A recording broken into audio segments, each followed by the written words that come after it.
Hey 740D, this is Dr. Zitzman and my handy assistant, Niffler, the cockatiel. We wanted to check in and say a few things. First of all, well done on your paper part 1.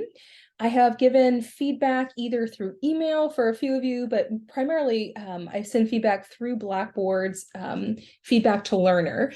Please take a look at that. Most of you did a great job, but I have asked for a few revisions, and so make sure that you do your revisions. The thing is that getting paper 1 sort of squared up nicely sets you up for the rest of the paper. So I want to make sure paper 1 is really well done. If you have questions, please email me, set up a time to talk, whatever you need, I'm here. Second of all, I wanted to say I read your postings from last week about the use of models and how important models are. And we are going to turn to applying models, right? So again, if you think of a model as like systems, right? There's several parts that are linked together. Joseph's model is one way of systematically thinking through a decision. You are applying Joseph's model both in your papers and in the presentation that you're going to give. So you're going to have multiple opportunities to show me that you understand what a model is and how to apply it. So let's think about that. I'm going to turn to part 2 of your paper now and give a little bit more thought on what I'm looking for there and how it applies to the model.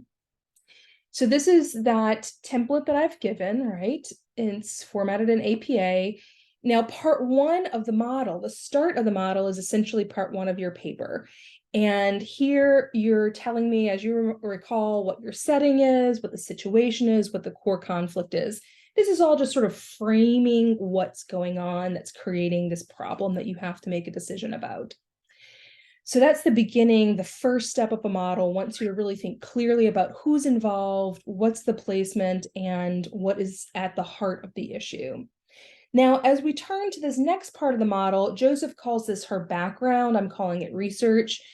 Part 2 of your paper is really sort of this lion's share of grappling with the issue from your part 1 from lots of different directions.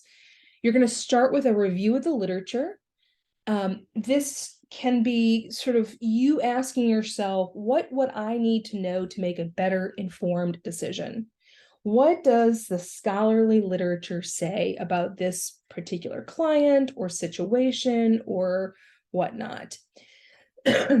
So, for example, if you're writing about, maybe your core conflict was like service versus integrity, you do not need to look up and tell me what service means or what integrity means here. That's not what I'm looking for.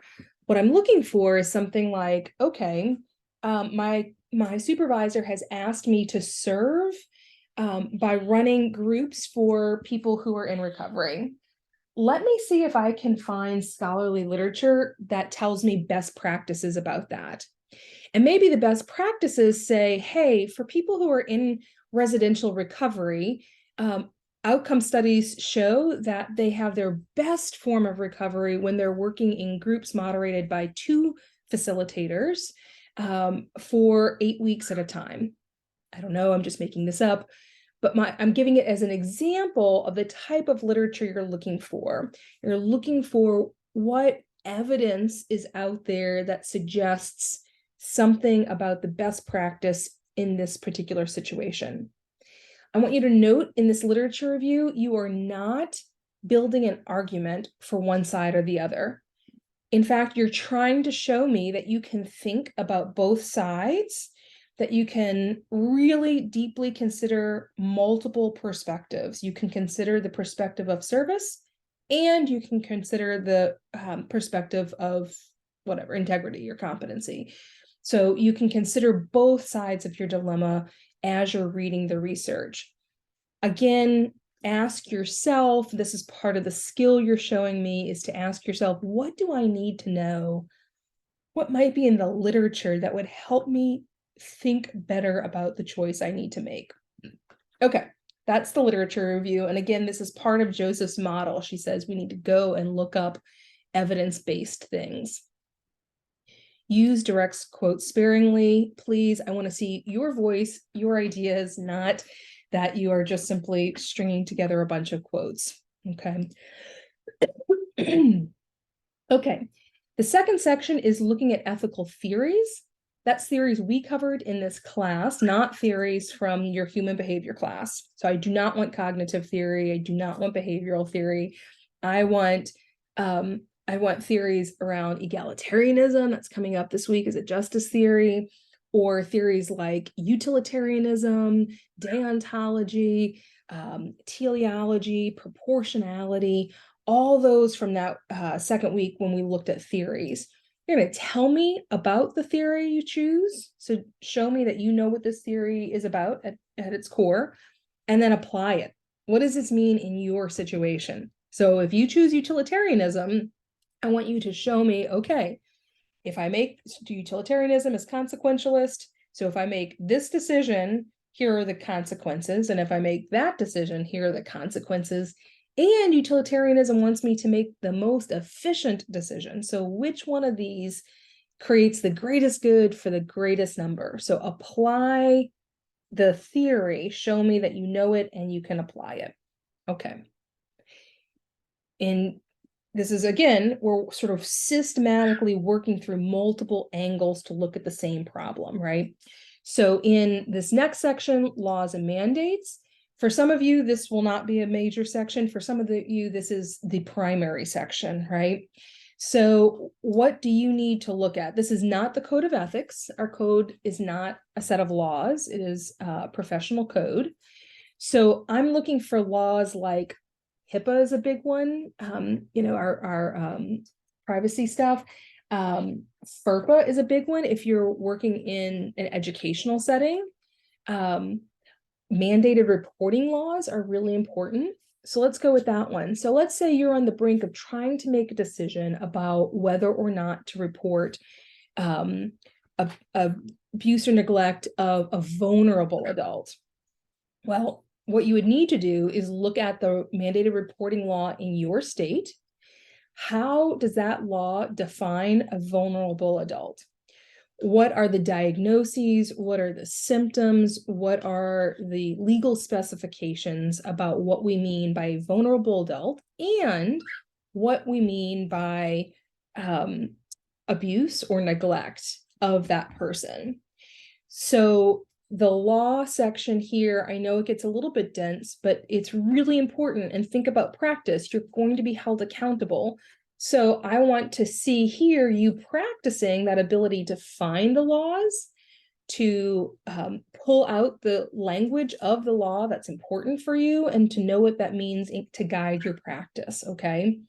Here's a section where it can be very useful to use direct quotes, but again, use them sparingly. Use a direct quote if you want to capture the exact language.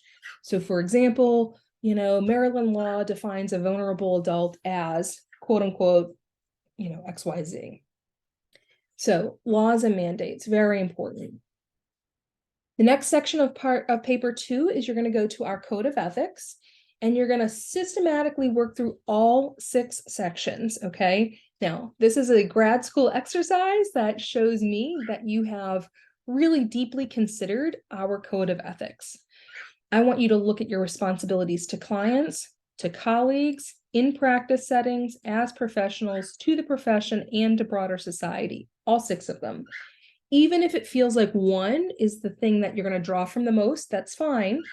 But again, part of a model is being very systematic in how we think about what we're doing. By going through all the sections, there is going to be more in the code of ethics than you realized, and probably more that is actually applicable to you, okay? So here I want to see you've looked through all of them and you have been able to identify and understand what this means for practice. Okay, so here I am in practice settings, and I realize that I am, asked to uphold my employees' policies, and I'm also called to advocate for better resources for my clients in those agency settings.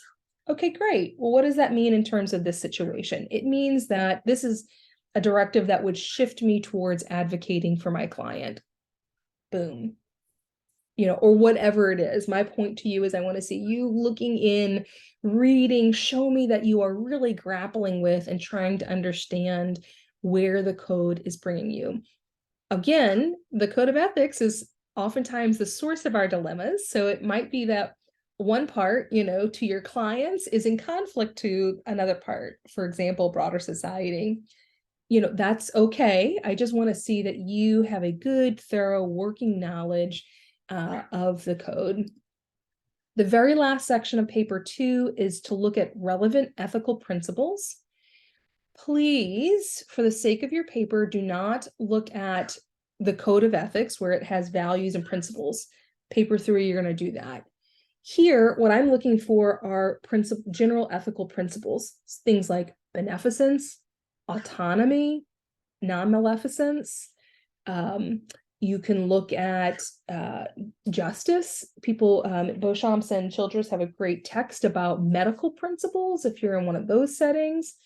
I'm looking here also, least harm, solidarity, subsidiarity, Ubuntu. There are plenty of general ethical principles for you to look at. Pull one, use your readings. I want to see here that you are kind of broadening out your understanding of the things, the ideas that encompass ethics and guide our thinking. Define it, use a scholarly source to define, and then apply to your case. Okay, solidarity means that my fate is bound up with the fate of others. And so by being in solidarity, I'm not only working with individuals, but I'm also working at the front of this social cause on behalf and with those people. So you're showing me that you're in this with someone else. Use a source to describe it, to define it, and then apply it. So that is working through the model overall. I hope that this is helpful. That's just part 2. Part 3, you're going to get values and biases. You'll get into options in part 4. So you still got some work to do. Let me stop sharing. Paper 2 is going to be the paper that requires probably the most kind of background digging, researching. Give yourself time. Don't wait to the last minute. If you have questions, please email me. I'm happy to talk through things with you. And again, this is an exercise in slowing down and showing me your thinking process and showing me that you can use a model to think very systematically and from multiple perspectives about the dilemma that you're encountering. Okay, I hope that helps. You're doing great. You're in the thick of it. We're rounding into week 5 of 8. So presentations will be starting next week. And here we go. I look forward to continuing to learn with you. Be well, everyone. See y'all next time.